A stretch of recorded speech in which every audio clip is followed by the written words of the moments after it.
রবিবার মেখলিগঞ্জ ব্লকের চ্যাংরাবান্ধা অঞ্চলের দেবী কলোনি ফুটবল ময়দানে দেবী কলোনি কালীবাড়ি কমিটি আয়োজিত MLA cup 2025 seven night football টুর্নামেন্টের ফাইনাল ম্যাচ অনুষ্ঠিত হলো। উপস্থিত ছিলেন বিশিষ্ট সমাজসেবী অঙ্কিতা অধিকারী, মেখলিগঞ্জ পৌরসভার চেয়ারম্যান প্রভাত পাটনি, বিশিষ্ট সমাজসেবী বাপ্পা মণ্ডল, মেখলিগঞ্জ পৌরসভার কাউন্সিলর কৃষ্ণা রায় ও এলাকার পঞ্চায়েত সদস্য মদন মোহন সরকার থেকে শুরু করে অন্যান্য বিশিষ্ট সমাজসেবীগণ। এ বিষয়ে কি বলছেন ডক্টর অঙ্কিতা অধিকারী, আসুন শুনে নেওয়া যাক।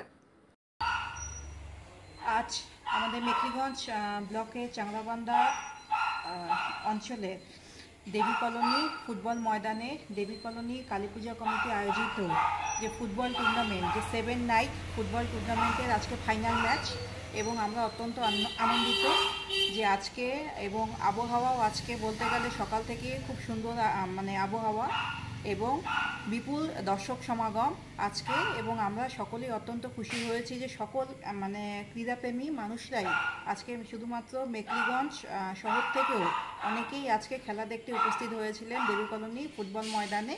এবং আমাদের মেখলিগঞ্জ পৌরসভার সম্মানীয় চেয়ারম্যান প্রভাত পাটনি মহাশয় এবং মেখলিগঞ্জ শহর এবং চাংরাবান্ধা অঞ্চলের অন্যান্য বিশিষ্ট সমাজসেবীগণ প্রায় সকলেই উপস্থিত হয়েছিলেন এবং অত্যন্ত আনন্দের সহিত আজকে খেলা সম্পন্ন হয়েছে।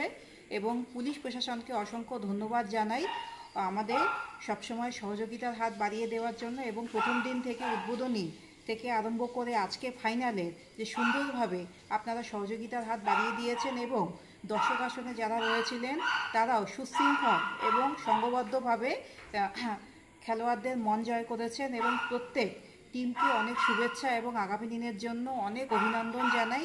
তোমরা আরও অনেক দূর এগিয়ে যাও, এবং চ্যাম্পিয়ন টিম যে হয়েছে চ্যাম্পিয়ন টিমকে অনেক ধন্যবাদ এবং শুভেচ্ছা। নমস্কার।